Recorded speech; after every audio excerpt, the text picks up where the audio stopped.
गांव में दिनेश और गायत्री नामक पति पत्नी रहते थे। उनके मालिनी और चंदू नामक 2 बच्चे भी थे। दिनेश एक छोटा नौकरी करता था और उसी से आए हुए पैसों से अपना घर चलाता था। ऐसे उनका परिवार खुश रहता था। एक दिन दिनेश हमेशा की तरह कार्यालय में अपना काम कर रहा था जब उसे अपने सहयोगी के वजह से नौकरी से निकाला गया था। उसे नौकरी से निकाल देने पर वो रोज आने के समय से पहले ही घर पहुंच जाता है, किसी से बात नहीं करता है और उसके कमरे में बैठ जाता है। उसे ऐसे देख उसकी पत्नी उसके पास जाके पूछती है, क्या हुआ जी, आप ऐसे क्यों हैं? कुछ नहीं। तो ऐसे दुखी क्यों बैठे हैं? दिनेश बिना कुछ बोले शांत रह जाता है। अगर मैं बार बार पूछूंगी तो शायद उन्हें और दुख पहुंचेगा। धीरे से बाद में पूछूंगी। ऐसे सोचकर वहां से चली जाती है।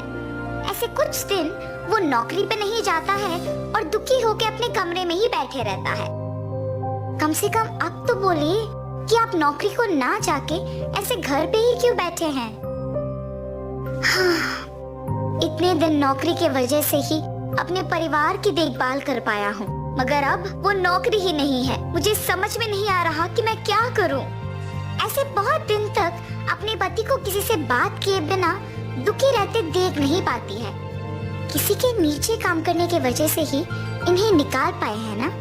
खुद से व्यापार करने का कोई तरकीब निकालना होगा, ऐसे सोचती रहती है। हाँ, ये तो एक अच्छा तरकीब है, ऐसे ही करना भला है। ऐसे एक योजना सोच के अपने पति को बताने जाती है। सुनिए, अब आपको ऐसे दुखी रहने की कोई जरूरत नहीं है। सब कहते हैं ना कि मैं रसगुल्ला बहुत अच्छा बनाती हूँ, तो इसीलिए मैं आज से रसगुल्ला बना के आपको दूंगी और आप जाके उसे बेचिए। आपको अब से नौकरी के बारे में सोचने की कोई जरूरत नहीं है। अरे वाह, ये तो बहुत ही अच्छा योजना है। पति पत्नी दोनों उनकी योजना के अनुसार करते हैं। गायत्री रसगुल्ले बनाती है और दिनेश उन्हें बेचने जाता है। व्यापार अच्छा चलने पर और बहुत पैसे आने पर दिनेश बैठ के सारे पैसों का गिनती करते रहता है। पैसे तो बहुत आ रहे हैं। अब से मुझे हर रोज जाके रसगुल्लों को बेचने की कष्ट लेने की कोई जरूरत नहीं है। हफ्ते में एक भी बार जाके बेचूं तो बस है। आए हुए पैसों से खुश रह सकते हैं। ऐसे सोचकर अगले दिन जब उसकी पत्नी रसगुल्ले तैयार करके रखती है तो वो अखबार पढ़ते रहता है। मैंने रसगुल्लों को बहुत पहले तैयार कर दिया है जी, अब तक आप नहीं गए।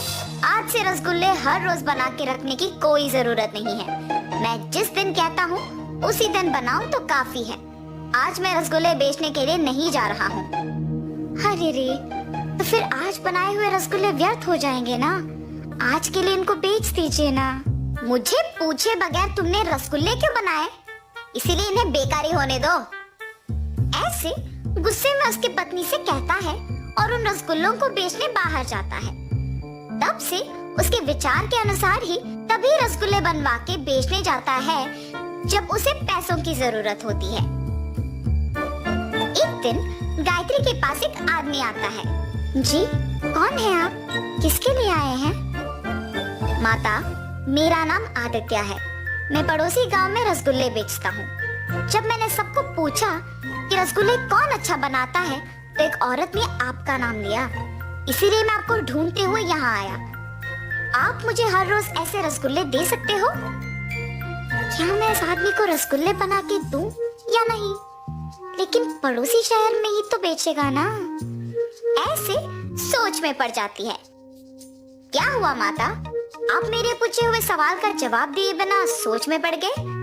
क्या मुझे रसगुल्ले बना के देने में आपको कोई दिक्कत है? अगर है तो बोल दीजिए, हम उसका हल ढूंढेंगे। लग रहा है कि ये आदमी अच्छा ही है। अगर मैं इनको मेरे पति के बारे में बताऊंगी तो शायद हम दोनों मिलकर उनमें बदलाव ला सकेंगे। आप किस बारे में इतना सोच रही हैं? मेरे पति भी आप ही की तरह इस शहर में रसगुल्ले बेचते हैं।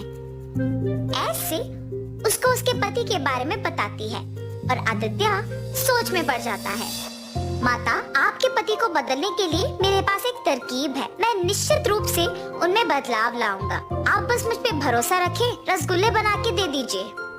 ऐसे वो रसगुल्ले लेकर उसी गांव में दुकान लगा के बेचने लगता है। इतने में पैसों की जरूरत होने पर दिनेश उसके पत्नी से रसगुल्ले बनवा के बेचने गांव में जाता है।